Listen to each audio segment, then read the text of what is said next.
একটা বললেন এত সরব কেন আওয়ামী লীগ নিয়ে? আওয়ামী লীগ নিয়ে সরব হবে না কেন? এই যে জানাজার মধ্যে জয় বাংলা স্লোগান আসতেছে, পুলিশ ধরতেছে 7 জন 2 জন ছেড়ে দিতেছে, জয় বাংলা বললে গুনাহ হয় বলতেছে। ও বাবা, এখন বাপের নাম নিলে যদি অন্যায় হয়ে যায়, বাপের বাপ বললে যদি গুনাহ হয়, এ জয় বাংলা বলেই তো বাংলাদেশ স্বাধীন হইল। এখন জয় বাংলা বললে এত অস্থিরতা কেন বাইরে হইতেছে? ভিতর থেকে মানুষের স্বতঃস্ফূর্তটা যে বেরিয়ে যাবে, ওটা থামাতে পারবে না। সেটা চট্টগ্রামের জানাজাতেই আসুক, ইঞ্জিনিয়ার মোশাররফের জানাজায় আসুক, তোফাল সাহেবের জানাজাতেই আসুক, সহজভাবে যে জিনিসটা গ্রহণ করবেন সেটা সবচেয়ে ভালো। জোর করে বন্ধ করতে না। আমি ছোট্ট একটা উদাহরণ দিই।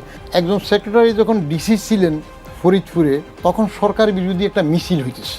তো সরকারের বিরুদ্ধে মিছিল হইতে গেলে তো স্বাভাবিকভাবে সরকারের লোকজন উঠে পড়লে লাগে। তখন এসপি সাহেব ভীষণ গরম হয়ে গেলেন যে ওই জায়গায় পাহারা মিছিল আসতে দেবে না।